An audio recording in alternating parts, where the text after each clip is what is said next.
Now, some of you probably don't know this, but I actually work for a company called Cannabis Radio. I actually help to do the day-to-day operations of programming on that channel, and I actually host a show on there called Blunt Business. People probably don't even know that because I don't make a mention that's the that I am the host of the show. I just kind of host the show and do it. I took over for somebody else, and I have gone and done it for a couple of years now. Well, I wanted to talk about the cannabis industry. I wanted to talk about on this channel because I think some people might be interested in what's going on with that, and it's something I do and I follow the industry when I'm not podcasting. So why not fit it into this show as well? The state of the cannabis industry amid the pandemic from Inc.com. This is a business story, but I want to talk about it from the mainstream point of view for all of you that are probably using it or you want to use it yourselves, whatever it might be. The truth is, the industry is not doing too bad, and I'll tell you what's going on with it. So, in the story, one of the hottest industries of the past decade is not immune from the effects of COVID 19. So, in the story, they said there's a couple of things that are going to be going on when it comes to how the industry is working right now. Sales will continue to be erratic. Well, the reason is that the dispensaries are going to need to be probably a total different look because when you're going to go into a store, you're going to a dispensary to go ahead and get something. What I'm guessing is going to have to happen is I don't know if the countertops are going to be something that you'll see so much anymore. I'm just guessing. But when I've talked to some of the people I talked to on the show, we've talked about that. I mean, well, they need to go ahead and redesign how everything looks like an Apple store. Like you say, you go to a Mem store or whatever. I'm just using it as an example. The idea is that they're going to have to go make changes to not have glass countertops right there for people to go and touch so that anybody else touches on it. Because we're going to have a lot of people really feeling very germophobic now after this is all done, no matter what. The other thing is the plexiglass might be another thing that really will be something to have to be worried about. I mean, you'll be surprised what's going to happen going in the future where that might be coming into play. So there's that. Plus, who knows if you might have to go to a place where maybe more like a pharmacy where you go for medical cannabis, like we do in Florida. You have to go to a place where they have, like a teller window. You have to go over to it and get your stuff, and then you just go through like almost like a jewelry counter, almost like you're going through the buzz to the door. You go in, show your card, then you find what there is available, and they dispense it to you. So maybe the chances to really get a look at what you're getting, or getting a better look into a countertop, that might not be something that will be there unless there's real hygienic over cleaning of the countertops on a regular basis. I just don't know if you do that. Plus the products and how they're going to be displayed. I think when they're especially their devices or vaping pens or things like that, it'll be much harder for you to go ahead and get your hands on that. You're going to take a look at it for yourself. That might be something in the future that might come up. But when it comes to sales, the one thing that's been a little bit erratic is because of supply and demand, because there's been a point where it's been tough, just like the food supply. The supply chain for flour has been very tough as well. That has kind of come along. Meanwhile, the reason why you see delivery companies are doing well in California is because of the fact that they are already predetermined to get their supply for wholesale. They buy wholesale, so they're always planning to go ahead and get their stuff ready to go for when they need to go out there. And they're going to have their product ready to go with a lot of shelf life, as opposed to some products that might be out there that might not hold up for too long. That's the one thing you always think about is retail to wholesale, and how much wholesale. I guess I don't know how it all works, but the idea is that you have to go and worry about that. So when you try to get your product, you might be able to get it pretty easily from the delivery, and then the dispensary might not be as convenient as it would normally be. Number two, buyer behaviors will change. And here's what they're talking about that. So the moment right now, shelter in place and social distancing have meant customers are not going into stores. Curbside pickup is happening. Again, just like the restaurants.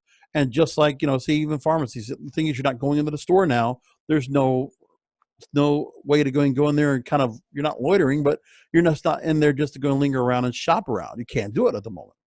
Now, technology companies that provide delivery are seeing a huge spike in inquiries as stores scramble to provide this service. So you're either going to work with a delivery company, or, which, I mean, there's a thing. You have Ease, you have Driven, you got a bunch of others. And the idea is they're going to have to be the ones that are like Postmates or Drive or DoorDash or Grubhub and things like that. Maybe they're going to just have to work out deals to make that work and take that infrastructure into other states. I think the delivery option for cannabis expands nationwide after this all is said and done. And now consumers will still go back visiting to the store to get their weed. Many will stick with ease and convenience and safety to delivery. So that's going to take a while. And There's not much you can do that. The other thing that's very interesting, and I know this is going to be happening, there will still be people that want to go and smoke through a flower, and they're going to be extra precautious and careful, but ingestibles. So edibles, beverages, those are going to be the new things that are really going to be even more so are going to be what people are going to be buying now because it's going to be prepackaged and pre-bottled. That's the idea. So with that, smoking and vaping are being avoided while people remain in close quarters. While some consumers go back to inhaled products after the crisis eases, it's likely that some users will change behavior permanently as a result of new habits. And that's what I think might happen as well. Now, they're also saying here in this story from Inc.com that CBD use is on the rise. Well, that's just because it's the craze. I mean, right now, it is a fad, and not in a fad where you have not that there isn't any great good full spectrum products. There absolutely is. What I'm talking about the use on the rise is that there are some nefarious companies that might not be putting out great product. The ones that might be in a gas station or in a convenience store, I would be a little hesitant. If they're not coming out of a drugstore, I'd even be hesitant to that. If you're not getting it from a place where you get your cannabis or get your weed or your marijuana, then you want to go ahead and just be extra careful and just look at what you're getting and just make sure you're getting it from a reliable source. I would think that if you're getting it from the same place you would get cannabis or weed or marijuana, then that's probably where you're going to get your CBD as well. And there's other CBD stores. If they're just specializing in that, do your research, study up, and talk to your bud tender and talk to the person at the counter. Get to the experts. Find expert opinion to get the right stuff that you're getting in. But remember, you want to just keep that in mind. Consumers will look to value products. Obviously, that's just the pricing, and that's will prices go down? I don't know if it's going to happen so much. You might see prices go up a little bit because the supply and demand might be a little bit of a change, but that could happen. Can't say for sure. But for the most part, the cannabis industry doesn't look like they're hurting too badly right now. They're doing pretty well. And one thing I would think that would be really important, and I haven't talked about it too much, but one thing I'll tell you, keep in mind, folks, they're not talking about it much because the media won't talk about it, but legalization might become an option because the way the economy needs to go to reopen and to really bring in new money into the pipeline, there is the option that Congress people can go ahead and do to go ahead and decide, hey, you know what? Maybe it's time for us to legalize cannabis. Let's make it happen. Where it's a state by state thing where the States Act comes into play, which has already been a bipartisan bill that was provided by Elizabeth Warren and Cory Gardner, the senators there. They already put that bill out there, or there could be some kind of a federal legalization. The States Act is what I want. The way you're seeing all the different states opening up their economies again would be the same way that the legalization would happen. The states would be dependent upon that. That I think would be the better option. And I think there could be a point down the line where if the economy needs to get a jump and we really need to see something really happen, don't be surprised if you start hearing about cannabis legalization again. There's nothing that says that it's already started yet, but it could be a possibility.